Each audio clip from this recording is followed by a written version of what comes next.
salawat kita tadi terhubung kepada baginda Nabi Muhammad sallallahu alaihi wasallam. Amin ya rabbal alamin. Sejenak kita istirahat, jemaah sekalian.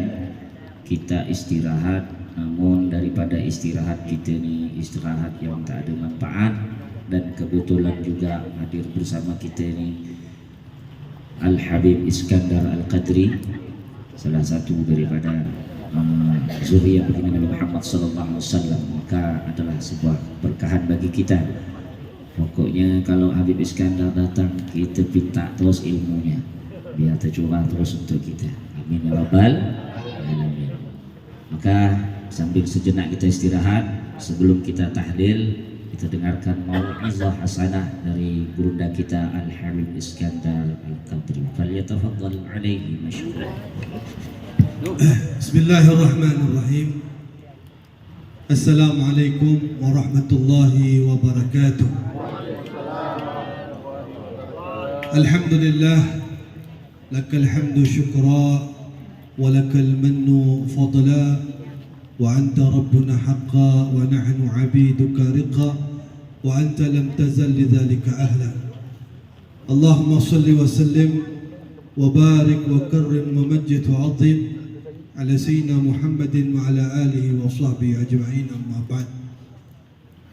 Segenap para hadirin wal hadirat, para pengharap rahmat Allah, para pecinta-pecinta Rasulullah, para pemburu keberkahan serta ampunan Allah Subhanahu wa taala.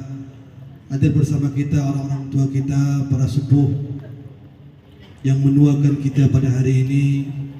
Ada Bapak Haji Jumadi, ada Bapak Abdullah Ja'far, dan semua, terutama sahibul bait, sahibul hajat, keturunan-keturunan daripada nama-nama para ulama yang difatihahkan tadi.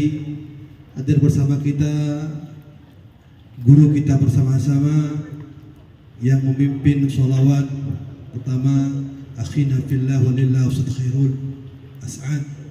Yang kedua ada Ustaz Lahzami, juga sama As'ad juga, yang mana kedua daripada beliau ini dibantu dengan teman-teman dari seluruh munsyid Ashabul Maimanah. Kita yakin bahwasannya apa yang kita baca pada saat ini insyaAllah mengundang keberkahan dari Allah Subhanahu wa taala. Dan mudah-mudahan kita yang hadir pada saat ini adalah orang-orang yang insyaAllah dicintai oleh Nabi Muhammad sallallahu alaihi wasallam. Saya kembali diamanahkan. Tak tahu sebenarnya saya pada hari ini ceramah di Sekadau jadwalnya.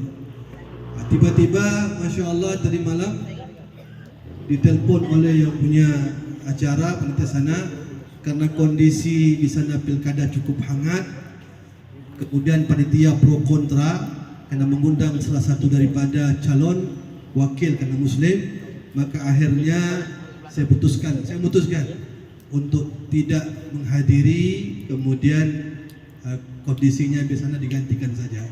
Alhamdulillah pada hari ini tadi pagi saya ceramah di Mega Timur, dan alhamdulillah pada hari ini bisa hadir di Majlis Salawat 40 Ashabul Maimanah, dan ini merupakan salah satu takdir yang Allah berikan pada kita.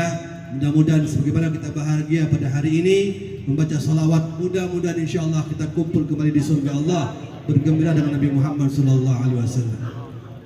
Bapak Ibu yang berbahagia, ada sebuah hadis dalam kitab Nashihul Ibad. Di situ dikatakan sidqul mahabbah ala salahati khisal. Benarnya cinta kita kepada Allah dan Nabi dibutuhkan dengan 3 hal.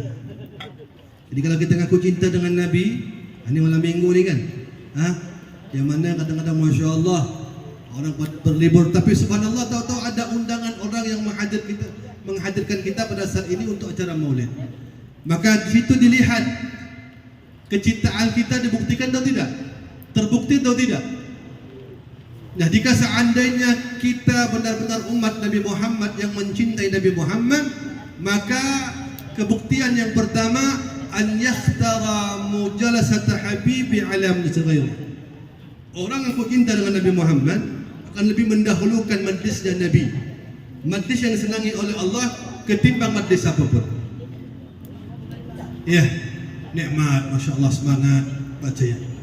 Ya, sehingga majlis ini ditunggu-tunggu sebenarnya. Saya berapa kali pengen hadir, ya, cuman karena bentrokan jadwal maulid, maka akhirnya tidak bisa hadir. Nah, pada hari ini alhamdulillah bisa hadir. Ya, ini kerinduan yang luar biasa dan bukti cinta kita dengan Nabi Muhammad sallallahu alaihi wasallam. Padahal kalau lebih cinta sebenarnya kalau boleh kita kaji lebih dalam, Nabi itu lebih perhatian besar dengan kita. Ada sebuah hadis yang diriwayatkan oleh Sayyidina Aisyah radhiyallahu anha, "Ra'aitu an-nabiy sallallahu alaihi wasallam tiba nafsi." Kata Aisyah, istri beliau, aku melihat Nabi itu lebih senang hati. Ketika lihat Nabinya senang, barulah dia mendekati dan minta sesuatu. Ibu-ibu dengar kan, Masya Allah contoh. Jadi ibu, kalau kita tu mesti faham, saling memahami antara suami istri itu mesti faham. Ya, kalau nak minta atau menyampaikan sesuatu, maka hendaklah melihat keadaan terlebih dahulu. Ya, dalam keadaan suami yang tidak pas, jangan sampaikan nasihat kita. Sayyidah Aisyah radhiyallahu anha melihat, ra'aitu Nabi, aku melihat Nabi itu dalam keadaan senang hati. Kemudian beliau mendekati Rasulullah, ud'uni, doakan saya. Ya, mintanya pun bukan minta duniawi, bukan minta perhiasan. Apalagi kita ni yang umur tak lagi muda kan. Ya, Masya Allah, jangan nak minta yang macam-macam lah, Masya Allah ya. Minta tu kalau suami itu doa. Makanya saya kalau ada hadir satu orang meninggal, ya, istrinya meninggal, saya panggil suaminya. Saya bilang, ucapkan di hadapan ramai ini, saksikan bahwasanya ente ridho dengan istri ente. Kalau begitu insya Allah cepat masuk surganya.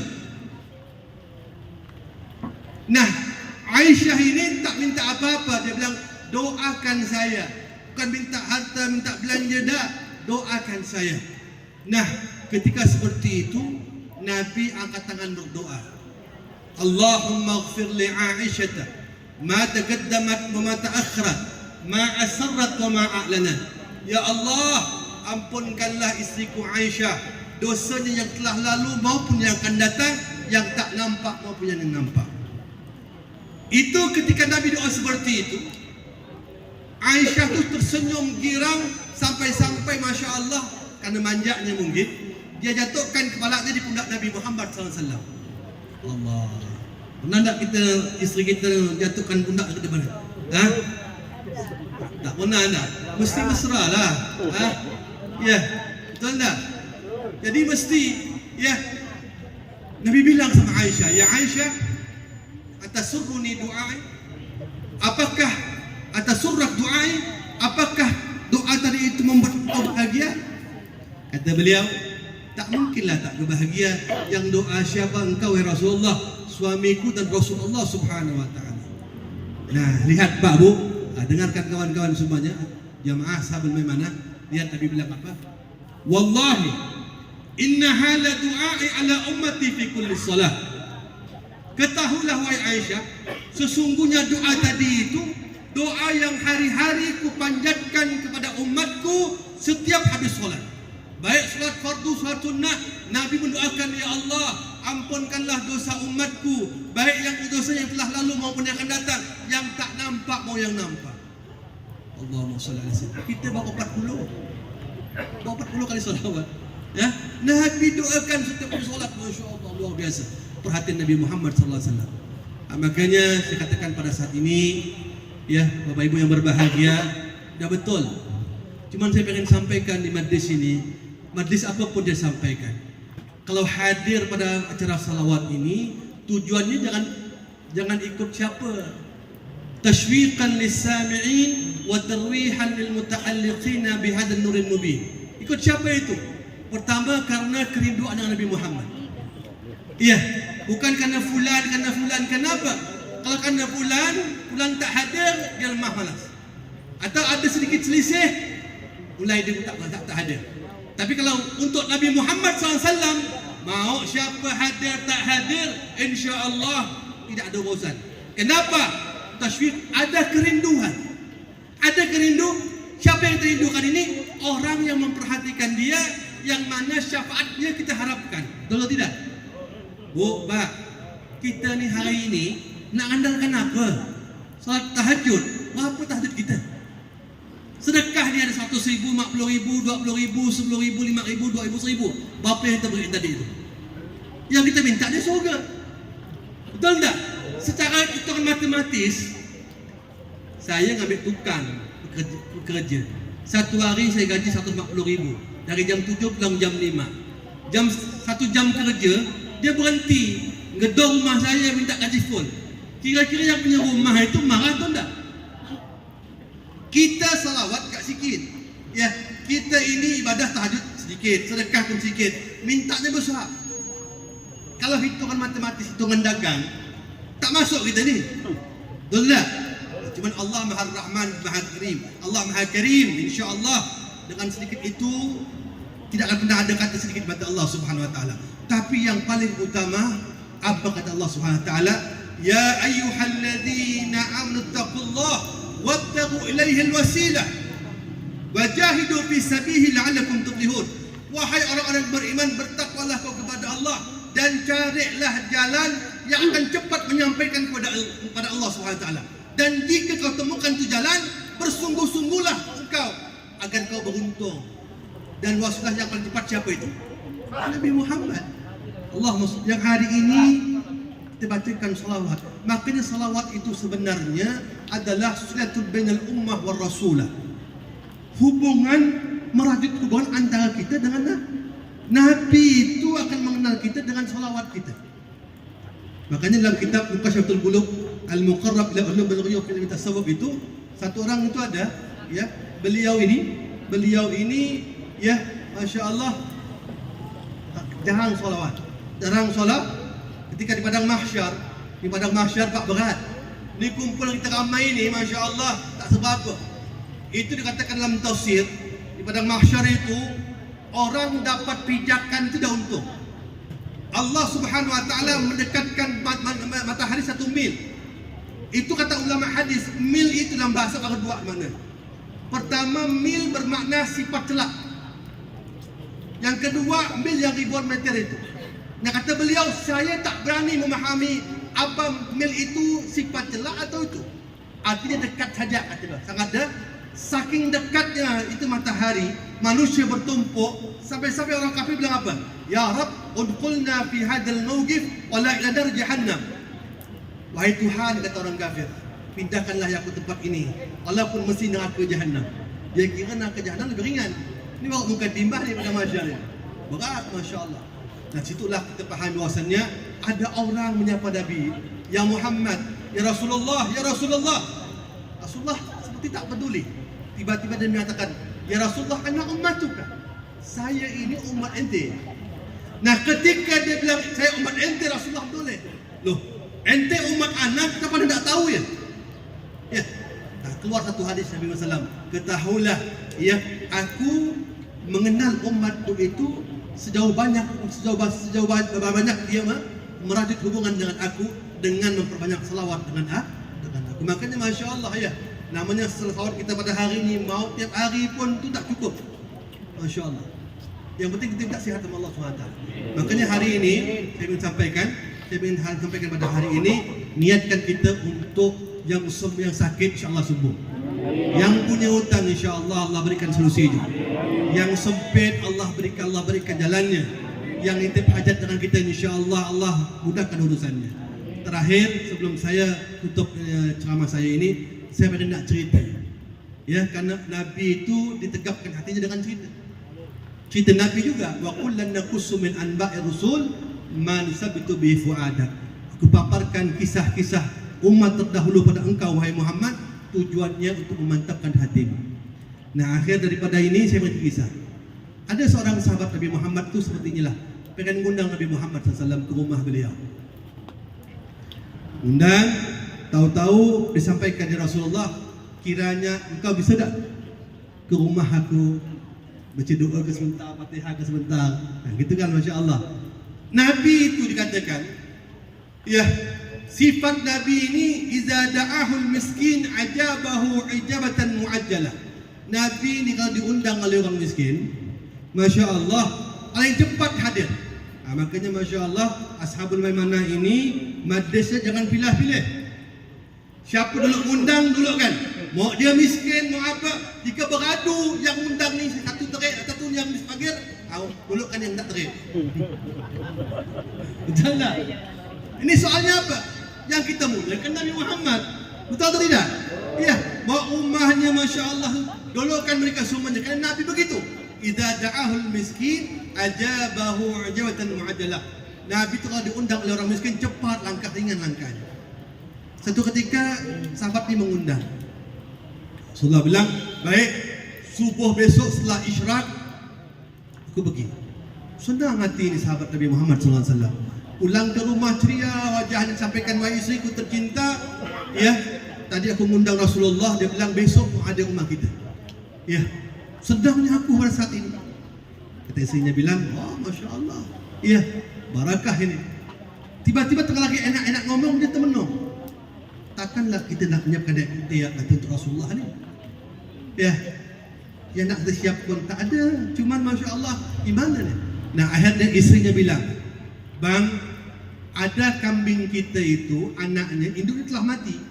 Cuman anaknya seperti dah kuat tanduk, sepertinya pas tu dipotong. Kata dia, subhanallah, jazakallah khair, makasih banyak ya.